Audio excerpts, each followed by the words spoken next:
Batam TV, Inspirasi Kepri.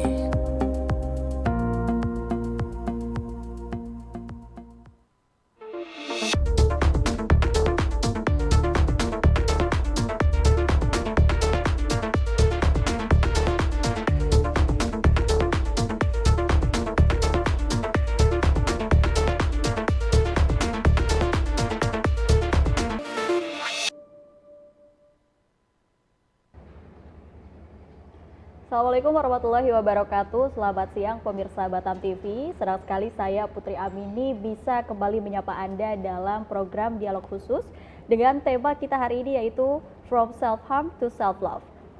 Setiap manusia memiliki masalahnya masing-masing. Tidak semua masalah bisa dikontrol dan tidak semua masalah bisa selesai dengan sendirinya. Terkadang kita agar merasa dapat mengontrol masalah tersebut, hal-hal yang seharusnya tidak dilakukan mulai dilakukan. Seperti menyakiti diri sendiri, yang awalnya sakit secara psikis, jadi sakit secara fisik. Bahkan dalam beberapa kasus hal tersebut banyak terjadi pada remaja yang tengah berada pada masa transisi, di mana mereka dituntut untuk beradaptasi dalam berbagai situasi baru, ditambah lagi paparan teknologi, terutama melalui media sosial, menjadikan mereka surplus informasi.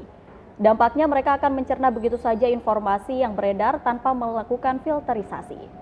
Maka dari itu kali ini kita akan bahas bagaimana merubah hal tersebut. Narasumber yang tentunya para pakar yang telah hadir di studio Batam TV, kita sapa satu persatu. Yang pertama ada Dr. Asep Guntur Sapari. Selamat siang dokter. Selamat siang Mbak Putri. Bagaimana kabarnya hari ini? Alhamdulillah luar biasa. Masih semangat dokter? Siap. Semangat. Semangat ya, terpancar dengan putih-putih yang senada dengan saya sendiri. Baik. Hari ini di Jumat ya, hari Jumat memakai baju putih-putih ini. Oke, dan yang kedua ada Dr. Lina Budianti SPKJ selaku dokter spesialis jiwa anak dan remaja. Selamat siang dokter. Ya, selamat siang Mbak Putri dan pemirsa sekalian. Gimana kabarnya hari ini? Alhamdulillah baik. Alhamdulillah baik. Semangat, masih semangat juga? Insya Allah semangat Insya Allah, selalu. Semangat selalu ya Ibu. Oke, dan yang terakhir ada Dr. Deo Purba SPKJ selaku dokter spesialis jiwa. Selamat siang Dr. Deo. Siang Mbak Putri, selamat siang. Bagaimana kabarnya hari ini? Baik, sehat juga. ya. Tentunya masih semangat juga Masih mengikuti semangat dokter selalu. Lina dan juga dokter Dokter Asep Asep, ya, Dr. Deo. Oke. Sesuai dengan tema kita hari ini yaitu From Self Harm to Self Love. Tapi sebelum kita membahas lebih jauh, di sini kan ada Direktur RSJKO Ku Haji Daud ya, Dokter Asep. Dokter, tahun 2023 ya tepatnya ya dokter ya, baru dilantik, lebih tepatnya diresmikan menjadi Direktur RSJKO Ku Haji Daud, betul ya? Berarti total sudah berapa lama di RSJKO Ku Haji Daud dokter? Baik, terima kasih Bu Putri. Jadi saya ditugaskan Pak Gubernur itu bulan Maret, dari bulan Maret pertengahan. Jadi dari pertengahan Maret sampai sekarang 2024 udah Februari ya. Jadi itu. Jadi RSJKO ini rumah sakit jiwa merupakan rujukan provinsi. Untuk rujukan provinsi, jadi mudah-mudahan nanti terus dilengkapi, ditambah gitu ya. Jadi kami juga baru selesai ada tambahan bangunan rawat inap jiwa di belakang sekitar 80 kamar akan segera kita operasionalkan untuk menyiapkan kebutuhan atau layanan rumah sakit jiwa dan kebutuhan obat. Artinya sejauh ini aman dok di RSJKO Ya. Ku Haji Daud? Ya mudah-mudahan masih bisa kita layani ya untuk pasien-pasien di Kepulauan Riau rujukan seperti itu. PR apa ya waktu itu saat dokter menjadi Direktur RSJKO Ku Haji Daud yang memang harus segera dilakukan pada saat itu? PR Ya, yang pada saat itu kan memang layanan penguatan untuk pemenuhan kita sebagai rujukan jiwa. Jadi untuk rujukan jiwa ini kan memang ada persyaratan yang harus kita penuhi termasuk ketersediaan dokternya, ketersediaan SDM-nya, kemudian ketersediaan fasilitas-fasilitas pendukung untuk rumah sakit yang kelas B. Ya, di antaranya memang tahun ini kami juga akan melengkapi rumah sakit jiwa kita dengan pemeriksaan SCT ya. Jadi kemudian nanti juga akan bertahap ditambah termasuk juga kapasitas perawatannya ya, termasuk opsi-opsi untuk pelayanan jiwa yang lebih privat, yang lebih, karena memang di Kepri ini masih ada semacam keengganan untuk berobat ya. Kalau berobat ke rumah sakit jiwa takut nanti dikira ada masalah segala macam. Nah, nanti kita siapkan layanan yang bersifat privat ya, yang bersifat khusus seperti itu. Artinya untuk sarana prasarana dan juga mungkin pelayanan sudah komplit kah Dok di RSJKO? Ya, kita bertahap kita penuhi ya sesuai dengan standar dari Kementerian Kesehatan. Oke. Untuk yang ditangani sendiri di RSJKO Haji Daud itu siapa saja Dok? Apakah hanya anak-anak, maksudnya orang yang mengalami gangguan jiwa dan juga anak-anak remaja yang mungkin bisa disebut gila gitu ya? Atau siapa saja? Jadi Engku Haji Daud saat ini layanannya ada dua, ada layanan jiwa dan ada layanan non jiwa. Non jiwanya masih tetap, kita ada 4 dasar, anak, bedah, kemudian kebidanan, kemudian objin ya. Ditambah juga ada layanan spesialis jantung, neurologi, kemudian patologi klinik, patologi anak, mata gitu ya, sama THT. Nah, kemudian baru layanan jiwanya. Nah, kalau untuk layanan jiwanya kita saat ini kita ada dokter ini seperti Dokter Deo, ada dokter jiwanya, ada kemudian juga ada dokter jiwa yang spesialisnya yang saat ini hadir bersama kita, Dokter Lina untuk konsulen anak remajanya gitu ya, seperti itu. Tapi dan ke depan kita juga akan aktif juga untuk layanan yang bersifat edukatif dan promotif seperti inilah ya, memberikan edukasi yang benar tentang pelayanan jiwa ke masyarakat, termasuk ya ini pelayanan yang lebih tinggi lagi dalam bentuk pelayanan psikososial ya. Kita sedang kembangkan, saat ini kita punya lahan lebih kurang 10 hektar ya. Nanti kita akan coba optimalkan nanti kolaborasi dengan pihak swasta ya untuk membantu mengembangkan layanan untuk mendukung pelayanan jiwa yang paripurna seperti itu. Oke. Tapi Dokter Asep sejauh ini melihat situasi mungkin ataupun kondisi kesehatan masyarakat di Kepri khususnya ya seperti apa Dok, melihat apakah memang permasalahan kejiwaan ini juga banyak diidap oleh masyarakat Kepri? Ya, memang kita makin tahun ke tahun kesadaran untuk pentingnya tentang kesehatan mental, kesehatan jiwa ini makin bagus ya gitu, alhamdulillah. Dan memang kita provinsi harus menyiapkan itu. Jadi kita harus menyiapkan layanan-layanan karena memang tubuh kita ini kan bukan hanya fisik, juga ada jiwa. Nah, untuk sejauh mana kebutuhan itu ya kita kalau berdasarkan data-data nanti mungkin Dokter Deo, Dokter Lina menyampaikan ya angka-angka kejadian gangguan mental ataupun ODGJ memang cukup ini Dok ya, cukup mengkhawatirkan. Gitu, cukup ada peningkatan yang signifikan. Nah, karenanya memang kita kalau kami ya menyiapkan saja, memprepare. Walaupun kita berharap kesehatan jiwa masyarakat Kepri bagus, kuat gitu ya. Jadi ya seperti itu. Artinya darurat ataupun tidak darurat suatu daerah tetap harus ada. Harus ada menyiapkan ya, betul seperti itu. Ada ibaratnya ada pertolongan pertama betul. Yang bisa nantinya. Termasuk ini ya sekarang yang baru kita alhamdulillah Rabbil Alamin kita baru selesai pesta demokrasi ya. 14 kemarin. Nah, kita juga tetap memprepare. Mana tahu nanti ada lonjakan gitu kan dari calon-calon yang tidak berhasil. Mudah-mudahan sih tidak. Tapi kita tetap menyiapkan layanan-layanan ya termasuk tadi itu layanan-layanan yang bersifat privat, yang bersifat khusus yang ya kita siapkan juga lah seperti itu. Oke. Tema kita hari ini yaitu From self harm to self love. Tentu ini berkaitan, ini sangat menarik sekali temanya karena ya bisa kita tahu mungkin di pertengahan tahun 2023 ya itu ada yang viral gitu. Banyak sekali siswa yang melakukan self harm atau menyakiti diri sendiri secara massal dan itu mereka anggap sebagai hal yang lumrah karena viral gitu ya. Oke, mungkin saya ke Dokter Deo, mungkin dokter bisa dijelaskan terkait self harm sendiri itu apa sih Dok? Situasi seperti apa? Ya, terima kasih Mbak Putri. Jadi self harm itu atau melukai diri sendiri itu adalah suatu tindakan yang akibatnya itu non fatal.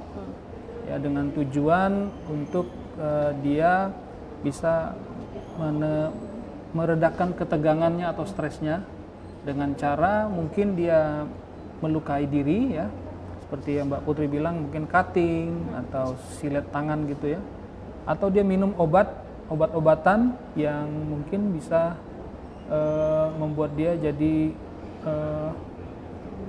seperti overdosis, atau dia menjadi fly atau apa begitu. Jadi suatu tindakan melukai diri. Itu self harm namanya ya. Melukai. Itu biasanya dipicu karena apa, Dok? Hal itu bisa dilakukan oleh seseorang gitu untuk bisa menyakiti dirinya sendiri. Kalau self harm ini ada dua ya, karena faktor secara pribadinya atau internalnya dia, interpersonal, dan secara intrapersonal, hubungan dia dengan orang lain. Kalau secara pribadinya mungkin dia pengen meredakan stresnya tadi, atau dia pengen dia itu tidak mengalami ketegangan ya, atau dia mungkin dia pengen karena penyakit ada sesuatu ya, depresi atau gangguan kepribadian atau cemas seperti itu. Kalau secara hubungan dengan orang lain mungkin dia pengen cari perhatian ya, mungkin dapat perhatian, atau dia pengen orang lain itu dihukum atau dimarahin oleh karena dia berbuat begitu, self harm. Jadi ada dua faktor tadi, secara internal dia atau hubungan dia dengan orang lain. Tapi Dokter Lina, tadi terkait yang sempat viral di tahun kemarin ya, itu yang sangat disayangkan sekali terjadi gitu ya. Itu apa yang memicu hal itu bisa terjadi terhadap anak-anak, khususnya remaja gitu ya, yang melakukan self harm atau menyakiti dirinya sendiri? Dokter sebagai dokter spesialis jiwa anak dan remaja. Iya, sebetulnya tindakan menyakiti diri sendiri ini bisa merupakan sebuah mekanisme coping ya, coping mekanisme. Jadi coping mekanisme itu usaha dari seseorang untuk mengatasi masalahnya. Namun mekanisme coping yang dipakai oleh mereka itu merupakan mekanisme coping yang maladaptif kita bilang. Jadi mekanisme coping yang tidak baik gitu, tidak seharusnya seperti itu. Nah, kenapa kalau kita lihat akhir-akhir ini para remaja memilih menyakiti diri sendiri sebagai mekanisme copingnya, ini banyak hal sih. Bisa juga seperti yang kita ketahui bersama ya, di era globalisasi ini informasi begitu mudah untuk diakses. Bisa jadi remaja itu meniru gitu kan. Mungkin di sekitarnya ada orang yang melakukan gitu, kemudian dia mencoba, oh ternyata cocok ya, nyaman juga ya kalau dia melakukan itu juga bisa. Kemudian bisa juga ada beberapa kasus ini sebagai upaya dia bisa diterima oleh lingkungan tertentu. Misalnya kebetulan dia masuk ke dalam sebuah komunitas, di mana komunitas itu melakukan hal yang sama, kemudian juga dia melakukan hal yang sama untuk bisa menjadi bagian dari komunitas itu juga bisa. Kemudian karena mereka mungkin tidak punya kesempatan untuk mencari pertolongan atas apa yang dia rasakan dengan baik gitu ya. Jadi dia mencoba-coba sendiri gitu. Jadi dia tidak mencari pertolongan ke tempat yang tepat, barangkali seperti itu. Oke, tapi yang rentan melakukan self harm sendiri, Dok, itu apakah memang remaja kah atau semua usia juga rentan terkena gitu?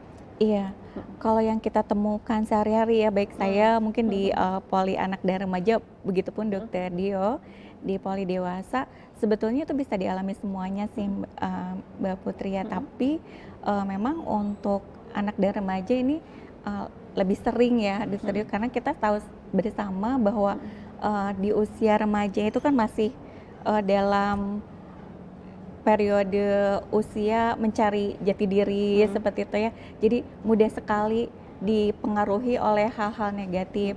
Lain halnya kalau yang sudah dewasa, mungkin dia sudah lebih matang ya,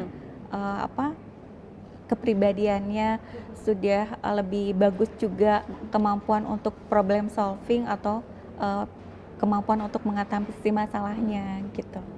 Oke, tapi gejala mungkin yang bisa diwaspadai atau yang terlihat atau mungkin batasan dari self harm sendiri, Dok? Itu seperti apa?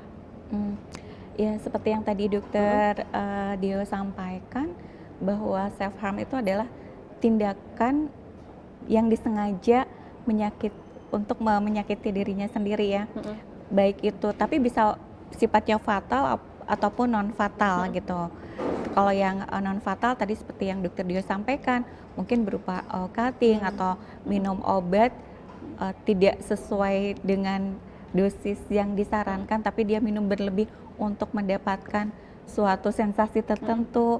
Tapi bisa juga sampai yang fatal gitu ya, seperti yang mungkin tadi Mbak Putri bilang di media-media sering kita dengar ada berita-berita seorang mahasiswa atau pelajar yang akhirnya membunuh dirinya sendiri, seperti itu. Artinya nanti ada indikasi ke bunuh diri? Mungkin, ya kalau kita tidak atasi segera gitu ya, Mbak Putri, bisa aja dia akhirnya merasa masalahnya tidak terselesaikan terus gitu kan ya, masalah mentalnya tidak teratas dengan baik, akhirnya tambah parah sampai jatuh ke dalam suatu gangguan tertentu, misalnya depresi, dan penyebab terbanyak dari bunuh diri kan sebenarnya depresi gitu ya. Lalu mungkin saya ataupun orang tua di luar sana dan juga masyarakat ketika melihat hal seperti itu, apa sih yang harus dilakukan gitu? Apakah kita harus langsung melakukan tindakan dibawa ke rumah sakit kah, atau seperti apa gitu yang harus pertama kali dilakukan, Dok? Iya. Pertama kita jangan menghakimi dulu gitu ya. Mungkin yang kita kedepankan ketika kita mengetahui entah itu teman atau kenalan atau saudara atau bahkan anggota keluarga kita, mungkin yang kita kedepankan tidak menghakimi dulu gitu ya. Tidak langsung bilang bahwa ini kurang iman gitu sampai misalnya membunuh dirinya. Karena kita nggak tahu sebenarnya apa sih yang menjadi latar belakang dia mengalami itu gitu. Satu, tidak menghakimi, kemudian kita juga berempati barangkali ya ke mereka. Mungkin memang mereka sedang mengalami suatu kondisi psikologis yang sedang tidak stabil gitu. Jadi seperti itu. Kemudian kita coba mencari bantuan. Yang utama sih sebenarnya kita mengatasi kedaruratan ya. Kalau memang ada potensi dia sampai mau bunuh diri, nah itu kan kondisi emergensi. Kalau kondisinya demikian, di psikiatri itu merupakan suatu kondisi gawat darurat, dan itu harus dibawa ke rumah sakit sebenarnya. Karena kan harus di assessment dulu nih sebenarnya, apakah memang betul dia ada ide-ide atau pikiran bunuh diri atau self harm aja. Nah untuk memastikan itu kan tentunya perlu di assessment ya, Mbak Putri gitu. Seperti itu. Kemudian mungkin katakanlah orang tua melihat ini bukan suatu tindakan fatal, jadi hanya untuk tadi seperti yang dokter Dio sampaikan, salah satu penyebabnya secara interpersonal kan ingin mencari perhatian, walaupun itu penyebabnya itu tetap tidak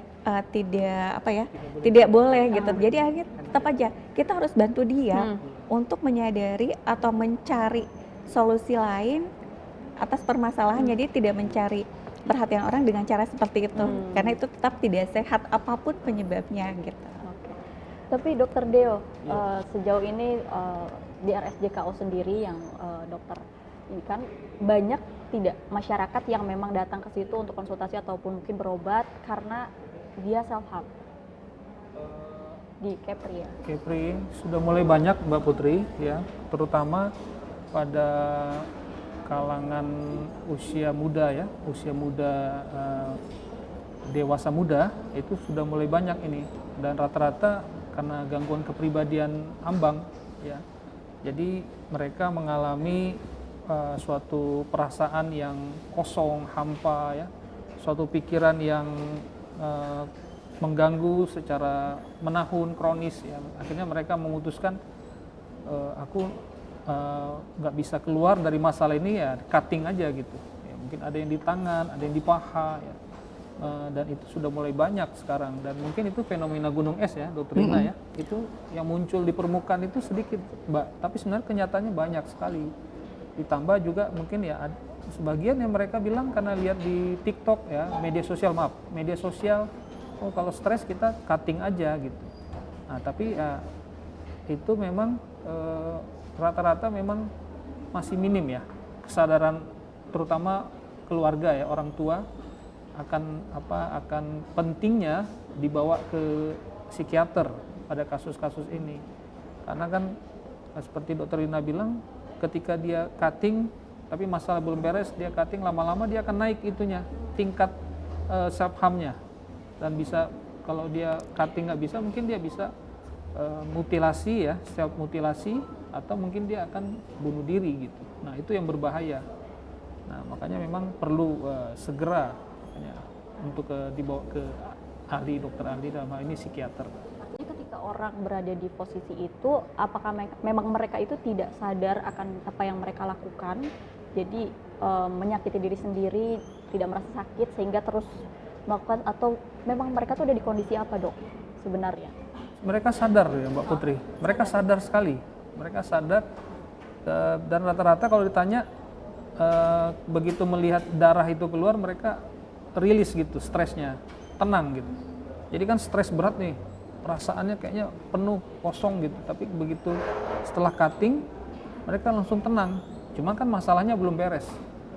Apa yang menyebabnya kan belum terselesaikan, belum diobatin gitu. Makanya dia akan mengulang terus gitu.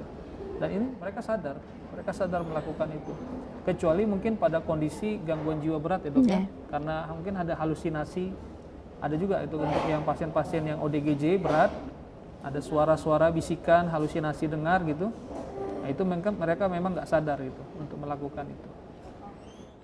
Tapi Dokter Asep, mungkin ini mungkin dokter juga sebagai orang tua ya, tentu tadi Dokter Lina menyebutkan memang banyak sekali yang terkena itu remaja ya Dok ya, gitu, anak-anak gitu. Dokter Asep sebagai orang tua yang tentunya punya anak juga, ya punya remaja juga, tips dan juga mungkin apa yang dilakukan dokter untuk bisa mengawasi, tadi kan media sosial juga berpengaruh gitu ya untuk sampai akhirnya mereka melihat konten-konten yang tidak seharusnya dilihat. Ya. Dokter Asep sendiri apa yang dilakukan untuk keluarga agar bisa terpantau gitu? Yang pertama kita harus menyadari lingkungan kita saat ini dengan saya dulu masih remaja berbeda. Ya, dulu waktu zaman Dokter Deo, waktu zaman saya remaja tidak seperti saat ini.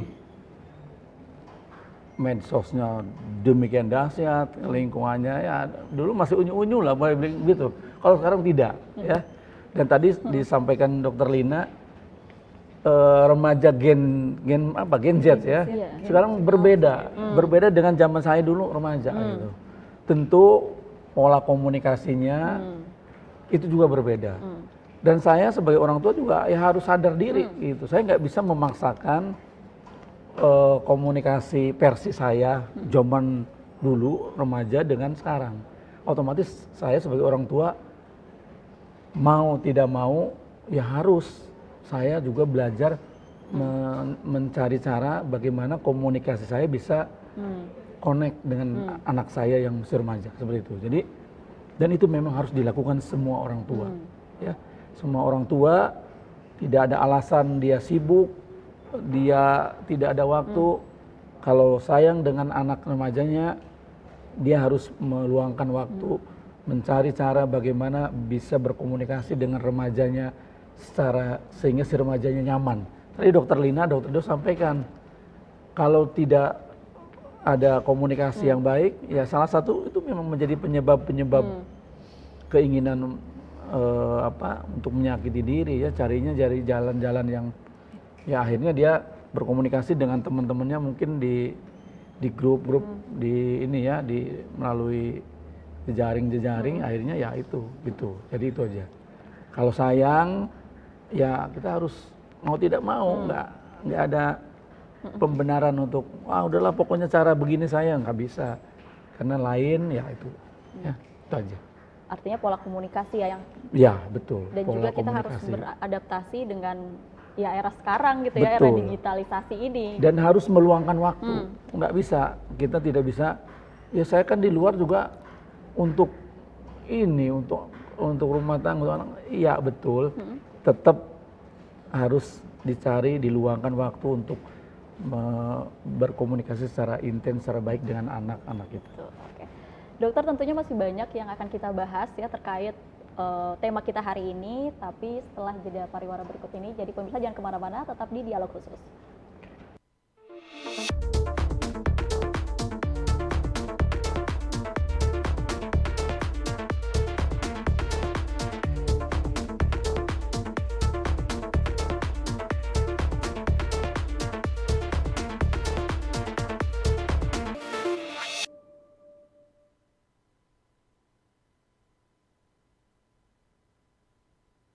Sehatkah jiwaku?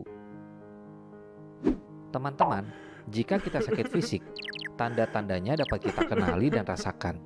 Berbeda halnya jika seseorang mengalami masalah atau gangguan jiwa, seringkali tidak disadari atau dipahami. Bahkan ada kekhawatiran mendapatkan stigma atau diskriminasi jika berobat atau mencari pertolongan profesional. Sehatkah jiwa kita? Sehat jiwa adalah kondisi seseorang yang dapat berkembang secara fisik, mental, spiritual, dan sosial sehingga ia dapat menyadari kemampuan sendiri, mengatasi tekanan, bekerja secara produktif, dan berperan dalam komunitas. Ciri-ciri sehat jiwa antara lain, rasa senang dan bahagia terhadap dirinya, mampu menghadapi situasi, mampu mengatasi kekecewaan, puas dengan kehidupan sehari-hari, punya harga diri yang wajar, menilai diri realistis, tidak berlebihan atau merendahkan, merasa nyaman berhubungan dengan orang lain, mampu mencintai orang lain, menghargai pendapat orang lain, merasa bagian dari suatu kelompok, tidak mengakali dan diakali orang lain, mampu memenuhi tuntutan hidup, menetapkan tujuan hidup yang realistis, mampu mengambil keputusan, mampu menerima tanggung jawab, mampu merancang masa depan, dapat menerima ide dan pengalaman baru, merasa puas dengan pekerjaannya.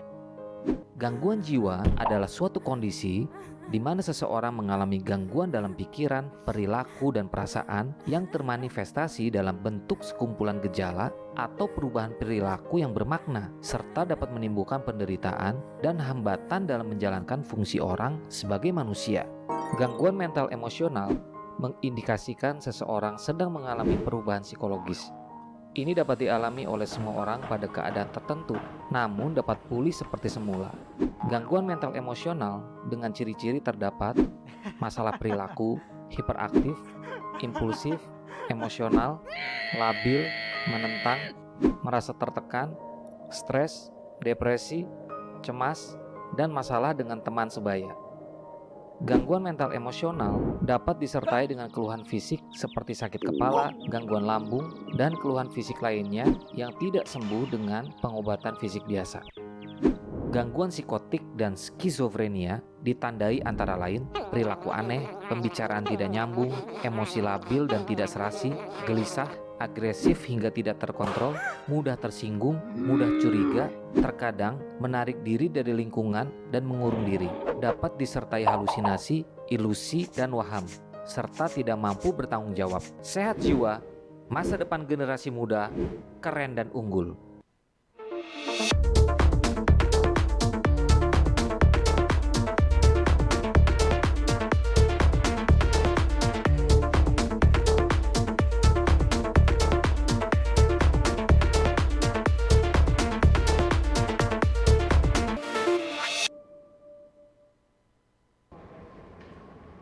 Ada masih di Dialog Khusus pemirsa Batam TV dengan tema From Self Harm to Self Love.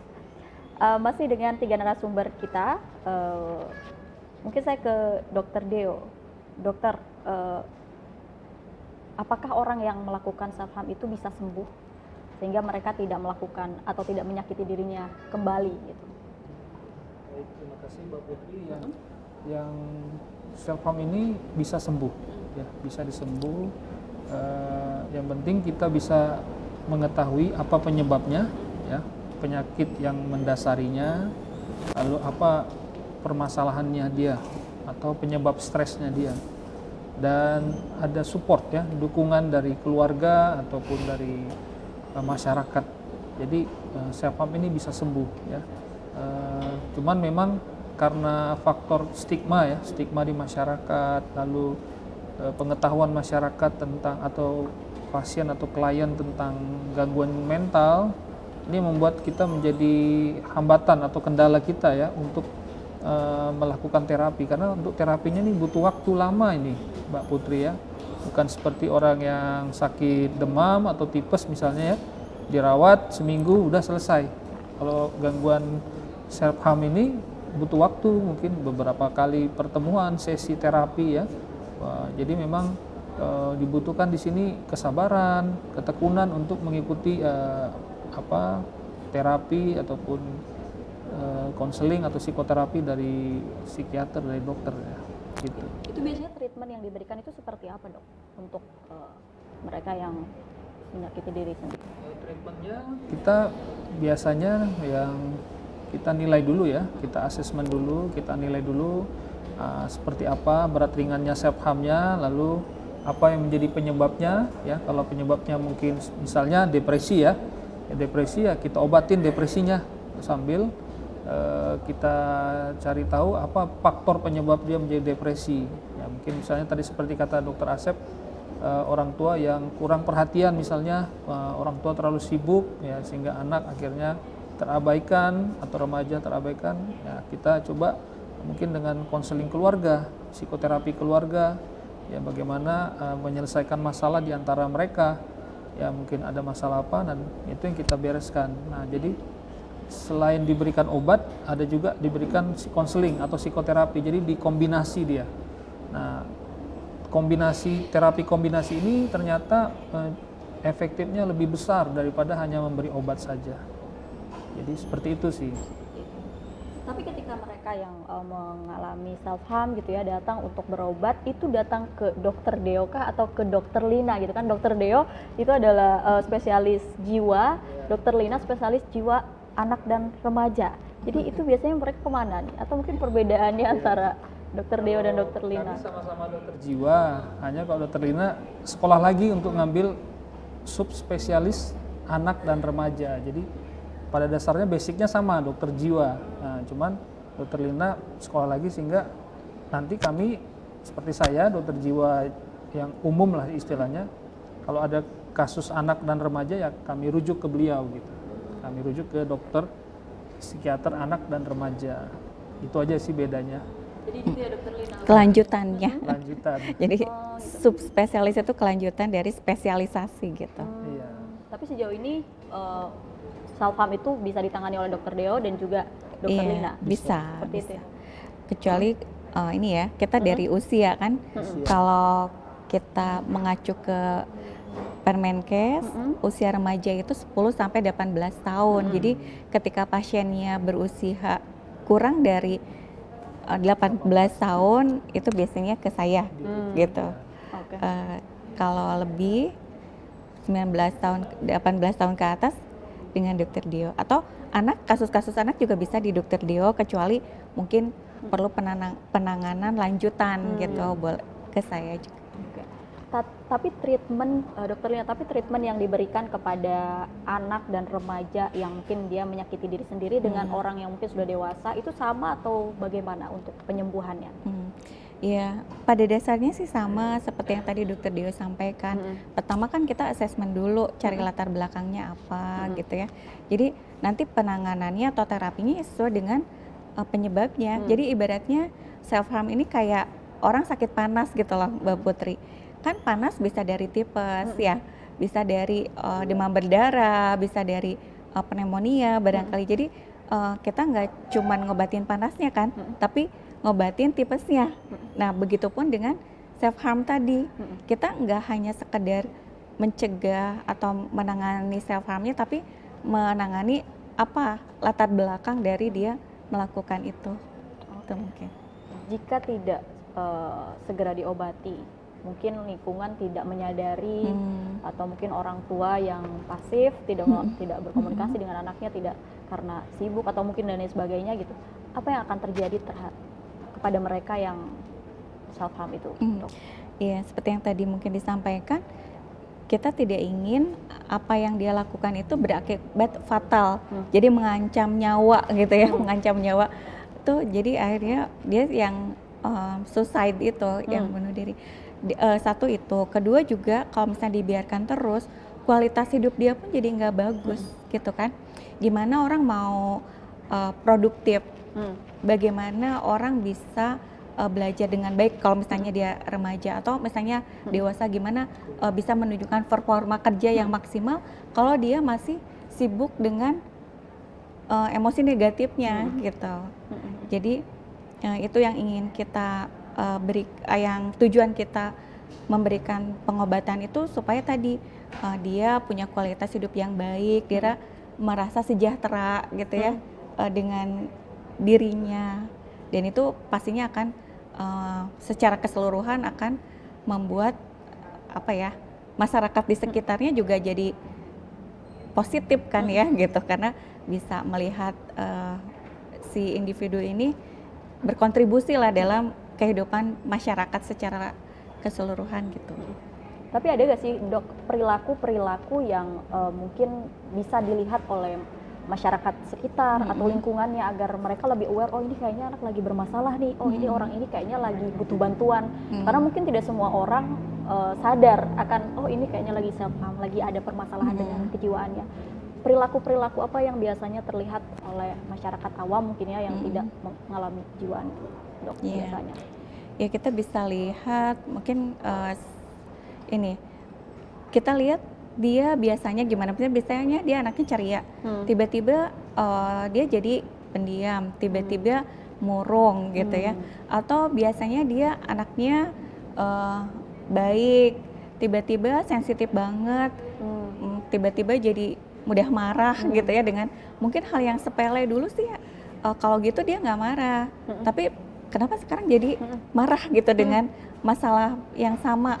Atau kita lihat dari fungsinya dia, misalnya dulu dia rajin ke sekolah, tiba-tiba dia jadi malas ke sekolah, sering mengeluh sakit, tapi setelah diperiksa dengan pemeriksaan yang cukup baik, tidak ditemukan penyakitnya. Nah itu bisa juga salah satu tanda. Kemudian juga kalau orang bekerja gitu, tiba-tiba kok ini jadi sering bolos gitu ya, atau sering bermasalah dengan lingkungan sekitarnya. Nah itu juga jadi harus jadi perhatian kita ya. Oke, artinya mungkin yang awalnya produktif dia tiba-tiba jadi nggak produktif lagi, jadi pendiam gitu ya. Iya, itu yang harus kita langsung, berarti hal awal itu tanda dininya ya, tanda dininya. Artinya setelah itu masyarakat di situ untuk masuk membawakah langsung ke rumah sakit atau seperti apa yang dilakukan? Iya, mungkin enggak ya, tidak seperti itu ya mungkin ya. Karena kan bisa jadi loh, emang saya kenapa ya kalau masyarakat dibawa.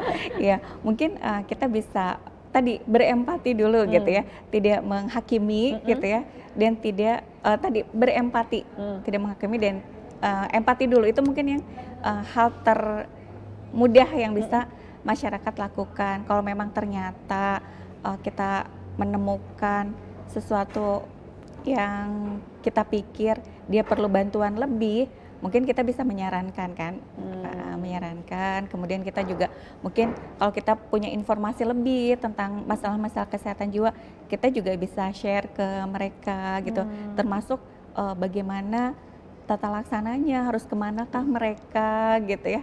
Tapi kalau bawa langsung kayaknya enggak ya, karena kan itu perlu pemikiran lebih lanjut, apalagi di kita masih stigma gitu ya, Mbak Putri. Jadi diajak ngobrol dulu. Diajak ngobrol itu ya, Dok. Kamu kayaknya berubah ya. Mungkin ada yang bisa kita bantu gitu. Jadi memang harus awareness-nya harus tinggi kita pada masalah mental ini ya, karena memang yaitu fenomena gunung es itu. Karena biasanya kita udah terlambat ya, Dok, kita udah terlambat seringnya, tahu-tahu sudah menjadi depresi, sudah berat, ya sudah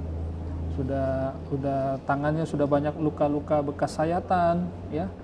Jadi memang awareness ini yang paling penting ya. Ya memang betul kata dokter ini, jangan buru-buru kita bilang kamu harus ke dokter jiwa, nggak bisa juga. Kesannya kita kayaknya langsung mendiagnosa sendiri bahwa dia, tapi mungkin dengan menanyakan itu lalu kita arahkan mungkin dia untuk konsultasi di rumah sakit RSJKO. Kita ada online ya dok ya, kita ada online service ya, bisa telepon ke nomor itu, mungkin bisa tanya-tanya ya, saya ada begini bagaimana ya Pak Bu gitu. Nah, mungkin nanti kami bantu dari situ, diarahkan gitu. Artinya diajak komunikasi lah ya, bisa yang bisa langsung dilakukan oleh masyarakat atau mungkin para orang tua yang melihat ada kerabatnya atau bahkan anaknya yang terlihat atau terindikasi memiliki gangguan gitu ya kejiwaannya, atau mungkin lagi sedang tidak baik-baik saja, bisa langsung diajak berbicara agar bisa cepat teratasi gitu ya. Oke.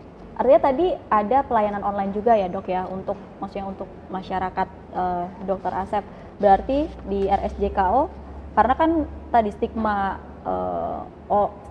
negatif di masyarakat masih terus berkembang ya. Orang yang datang ke rumah sakit jiwa tuh kayaknya langsung pada heboh gitu ya. Nanti orang-orang tuh ngiranya gimana gitu. Jadinya bisa ini ya dok, bisa melakukan konsultasi secara online di RSJKO.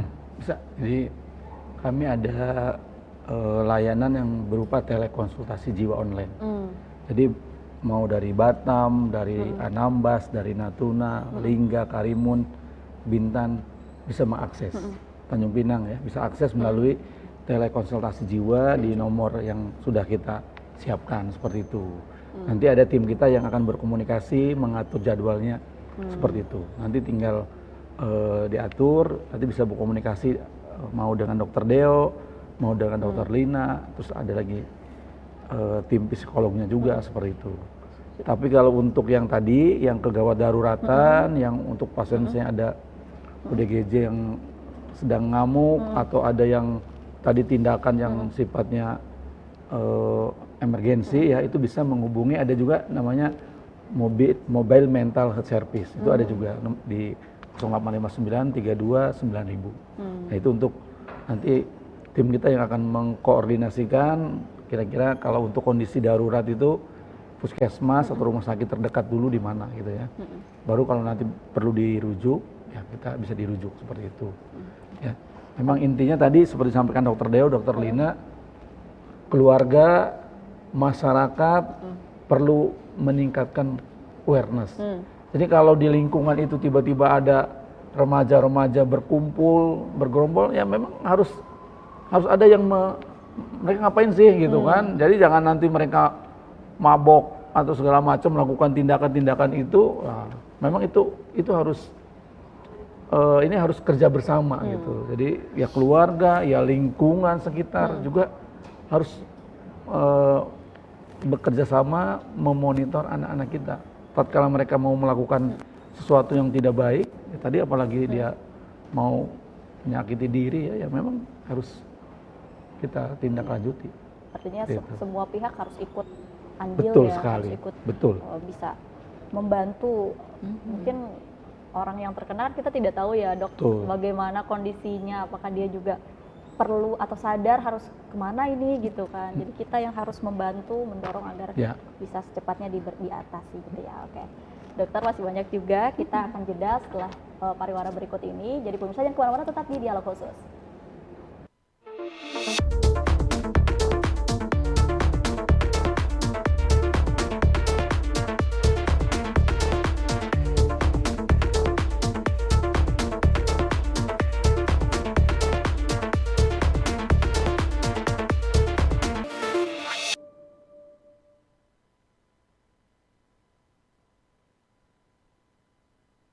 Sehatkah jiwaku? Teman-teman, jika kita sakit fisik, tanda-tandanya dapat kita kenali dan rasakan. Berbeda halnya jika seseorang mengalami masalah atau gangguan jiwa, seringkali tidak disadari atau dipahami. Bahkan ada kekhawatiran mendapatkan stigma atau diskriminasi jika berobat atau mencari pertolongan profesional. Sehatkah jiwa kita? Sehat jiwa adalah kondisi seseorang yang dapat berkembang secara fisik, mental, spiritual, dan sosial sehingga ia dapat menyadari kemampuan sendiri, mengatasi tekanan, bekerja secara produktif, dan berperan dalam komunitas. Ciri-ciri sehat jiwa antara lain, rasa senang dan bahagia terhadap dirinya, mampu menghadapi situasi, mampu mengatasi kekecewaan, puas dengan kehidupan sehari-hari, punya harga diri yang wajar, menilai diri realistis, tidak berlebihan atau merendahkan, merasa nyaman berhubungan dengan orang lain, mampu mencintai orang lain, menghargai pendapat orang lain, merasa bagian dari suatu kelompok, tidak mengakali dan diakali orang lain, mampu memenuhi tuntutan hidup, menetapkan tujuan hidup yang realistis, mampu mengambil keputusan, mampu menerima tanggung jawab, mampu merancang masa depan, dapat menerima ide dan pengalaman baru, merasa puas dengan pekerjaannya. Gangguan jiwa adalah suatu kondisi di mana seseorang mengalami gangguan dalam pikiran, perilaku, dan perasaan yang termanifestasi dalam bentuk sekumpulan gejala atau perubahan perilaku yang bermakna, serta dapat menimbulkan penderitaan dan hambatan dalam menjalankan fungsi orang sebagai manusia. Gangguan mental emosional mengindikasikan seseorang sedang mengalami perubahan psikologis. Ini dapat dialami oleh semua orang pada keadaan tertentu, namun dapat pulih seperti semula.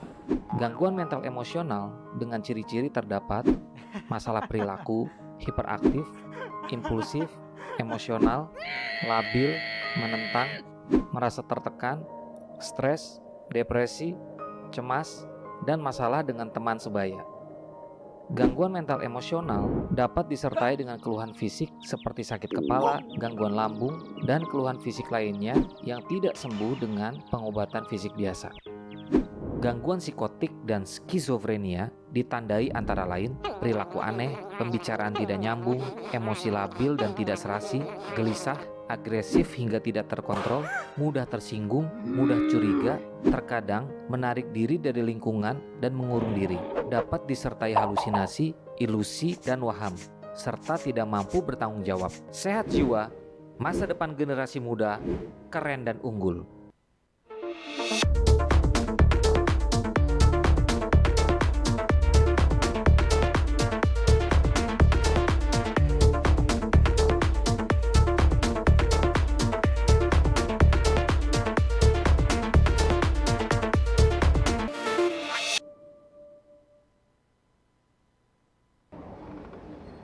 Ada masih di dialog khusus pemirsa Batam TV dengan tema From Self Harm to Self Love.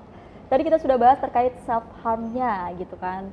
Ini ada to self love untuk mencintai diri sendiri. Mungkin Dokter Lina untuk mengawali di self love atau mencintai diri sendiri, apa sih yang harus dilakukan khususnya untuk anak atau remaja ya, agar apa ya lebih bisa menghindari tidak melakukan menyakiti diri gitu, tidak self harm. Iya, baik Mbak Putri. Jadi untuk kita bisa mencintai diri sendiri itu memang ada beberapa ya yang mungkin kita bisa terapkan gitu pada diri sendiri. Yang pertama tuh kita harus memaafkan diri sendiri. Nah, kadang-kala kan karena dia punya standar yang sangat tinggi, rasanya nggak boleh salah gitu ya. Begitu salah sedikit itu akhirnya mereka menghukum dirinya sendiri, ya salah satunya dengan self harm tadi. Nah, padahal kita kan manusia biasa gitu. Kita harus sebenarnya kita tuh self love itu menerima diri kita termasuk kelebihan dan kekurangannya. Jadi tidak hanya menerima kelebihannya saja, tapi kekurangannya pun kita harus terima karena kita masih manusia yang pastinya punya kekurangan. Jadi ketika kita melakukan suatu kesalahan, kita harus bisa memaafkan diri sendiri. Kesalahan itu merupakan sesuatu yang wajar dilakukan oleh manusia. Tapi yang harus kita ingat ketika kita menyadari bahwa kita salah, itu berarti kita masih orang baik yang pernah salah gitu kan ya. Karena orang yang nggak baik tidak menyadari dirinya salah gitu. Itu jadi memaafkan diri sendiri. Kemudian harus baik terhadap diri sendiri. Tadi tidak menghukum diri sendiri dengan tindakan-tindakan yang membahayakan diri gitu. Kita juga harus baik pada diri sendiri. Kita harus mencintai diri sendiri gitu ya. Kemudian kita juga jangan biarkan kehidupan kita itu diatur oleh orang lain. Jangan biarkan kehidupan kita diatur oleh komentar orang lain gitu. Kita harus ambil alih hidup kita tuh ya ada di tangan kita, tidak komentar orang lain gitu ya. Kemudian juga kita harus melakukan tindakan yang kita perlukan, bukan tindakan yang kita inginkan gitu. Kita perlunya apa ya? Itu yang diutamakan gitu. Kemudian kita harus fokus ke diri sendiri. Bukan egois ya artinya, tapi maksudnya gini, kita harus fokus, kita tuh sebenarnya maunya apa? Kita pakai energi kita untuk mewujudkan atau merealisasikan apa yang sudah kita cita-citakan. Jadi jangan misalnya karena ada komentar negatif dari orang lain, kita jadi fokus ke komentar negatif orang lain, nggak gitu. Tapi kembalikan ke bahwa kita punya tujuan hidup loh gitu. Kita realisasikan, kita coba rintis supaya apa yang kita cita-citakan itu kita bisa wujudkan di kemudian hari. Mungkin itu. Tapi mencintai diri sendiri itu kan pasti punya versi masing-masing ya, Dok, tentu. Tapi saya ingin dengar mungkin dari Dokter Deo dulu deh, nanti setelah itu Dokter Asep. Cara mencintai diri sendiri atau self love sendiri menurut Dokter Deo itu seperti apa sih? Ya, pertama kita harus cari apa yang buat kita happy.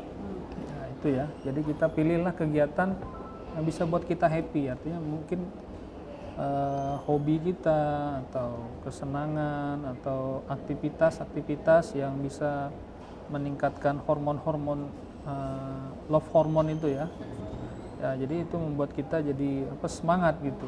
Nah, lalu kita juga bisa dengan cara menyadari bahwa kita punya kekuatan kelemahan.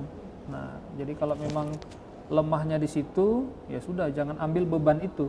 Gitu. Kadang kan kita membuat kita stres sendiri karena kita mengambil beban yang harusnya tidak kita pikul. Nah, jadi kita harus tahu di mana kekuatan dan kelemahan kita. Jadi kita harus mengenali diri. Self love itu salah satunya adalah mengenali diri. Kita kan nggak mungkin Mbak Putri mencintai seorang pria kalau nggak kenal kan. Nah sama, kita juga mencintai diri kita harus dengan cara kita mengenal siapa diri kita.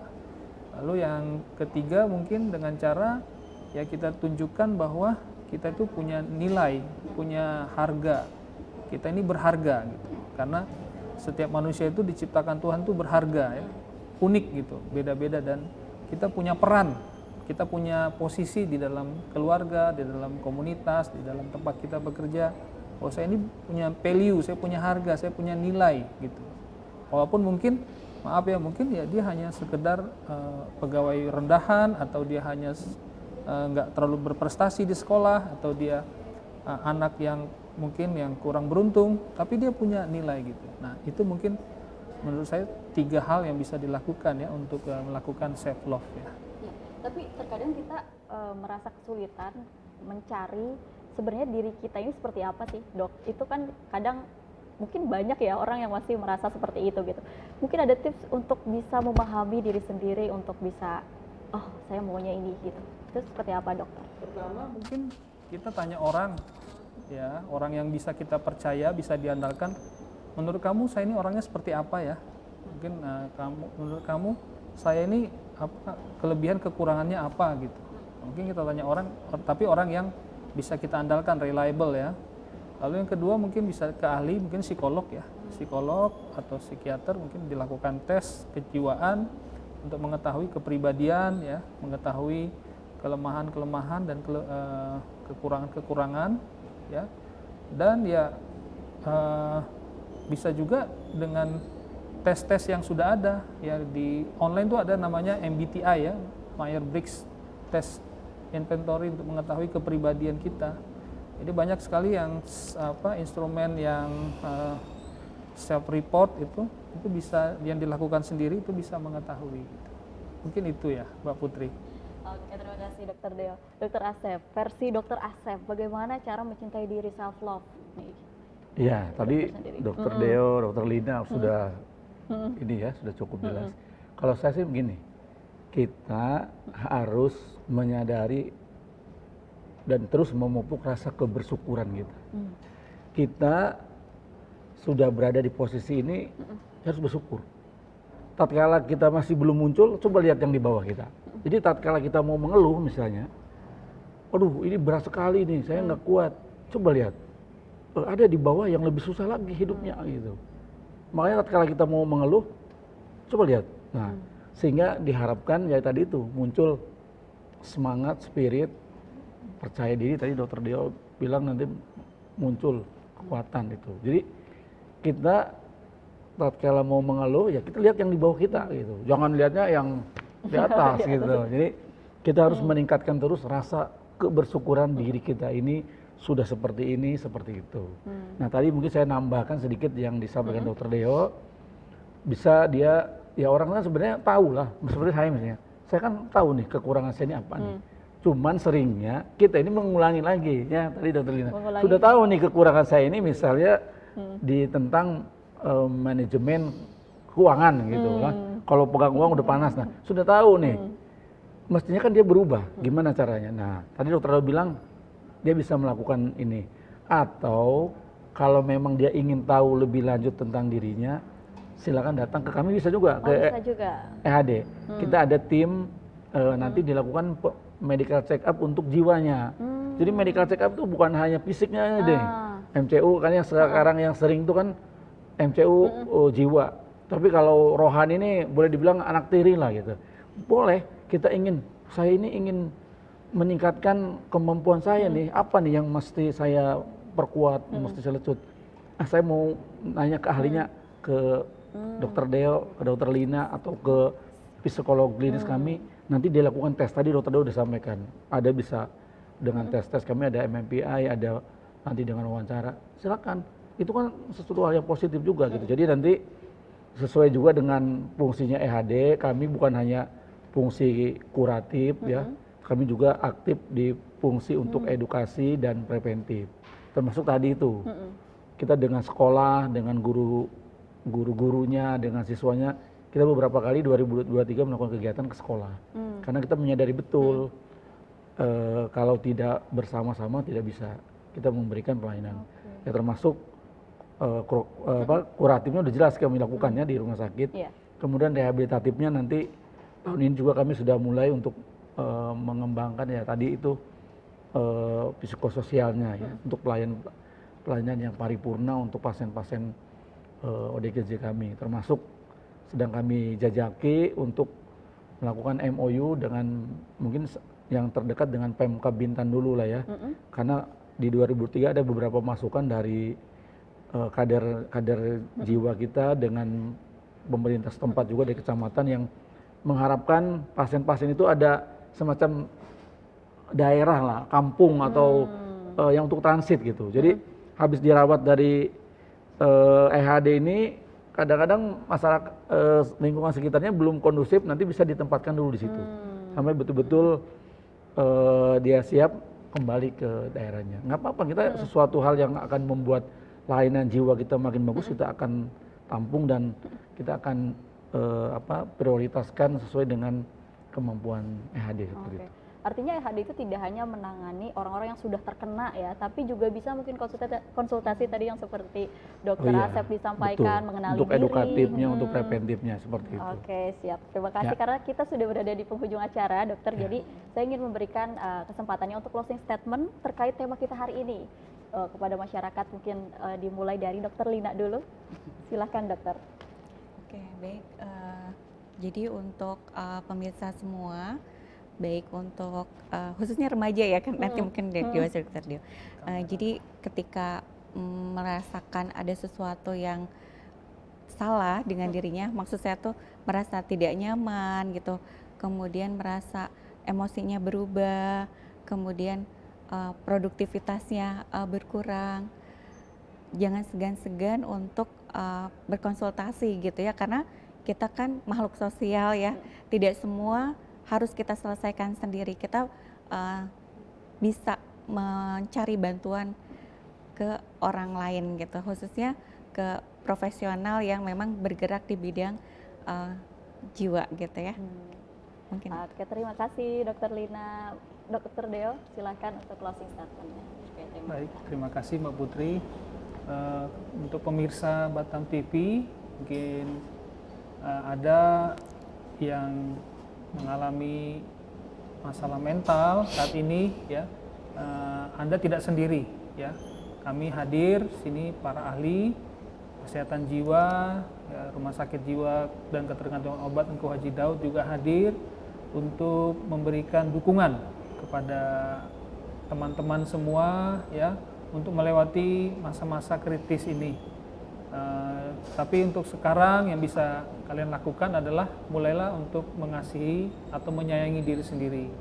Karena kalau bukan kamu, siapa lagi yang akan menyayangi kamu? Jadi self love itu adalah cara untuk keluar dari masalah atau beban yang begitu berat menghimpitmu. Itu saja mungkin ya, tetap semangat ya. Kami dukung, berikan dukungan supaya kalian semua bisa keluar dari masalah. Terima kasih. Terima kasih Dokter Deo. Terakhir dipersilakan Ya, Dokter Asep. baik Bapak Ibu semua. Jadi kami ada layanan telekonsultasi jiwa online. Jadi nanti silakan diakses ya di 0831 30 35 7000. Nanti ada timnya yang akan melayani ya. Silakan. Kemudian kami juga ada Instagram, ya, ada Facebook. Kalau Instagramnya @rsjko Engku Haji Daud, huruf kecil semua. Kalau Facebooknya juga sama, @rsjko Engku Haji Daud, ya. Silakan diakses, di situ nanti ada informasi-informasi penting kami bisa diakses gitu ya. Dan memang ini perlu kerja sama-sama. Ayah bunda, masyarakat juga, semua swasta, LSM, penggiat-penggiat kesehatan, kita perlu sama-sama memastikan masyarakat kita mempunyai ketahanan mental yang bagus. Apalagi anak dan remaja. Untuk para remaja ya, Anda adalah harapan-harapan generasi ke depan. Kami ini udah sebentar lagi udah lewat ini ya. Tapi kalau remaja, ada yang mau nikah, ada yang mau jadi seorang bapak, seorang kepala rumah tangga, seorang istri ya, perlu mental yang bagus, yang kuat, yang apa istilahnya tahan banting ya dok ya, yang tahan banting, jangan dikit-dikit baru diputusin sudah nyanyi apa rungkan apa, jangan ya. Maka itu nanti kunjungi ya, kita nanti juga akan terus mengaktifkan ya, ya karena zaman sekarang ini memang zaman media sosial ya. Kita akan terus mengaktifkan Instagram kita, Facebook kita lah ya. Ini bagian dari upaya kita juga untuk tadi itu, untuk edukasi ke masyarakat. Itu aja, terima kasih Mbak Putri. Ya, terima kasih saya ucapkan kepada Dokter Deo, Dokter Lina, Dokter Asep juga yang telah memberikan informasinya yang sangat-sangat bermanfaat tentunya untuk masyarakat banyak ya, bukan hanya di Kepri. Kalau misalnya ada yang dari luar Kepri nanti nonton ini juga akan bermanfaat untuk tema kita hari ini. Saya Putri Abidi, sampai jumpa di dialog khusus selanjutnya.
Batam TV, inspirasi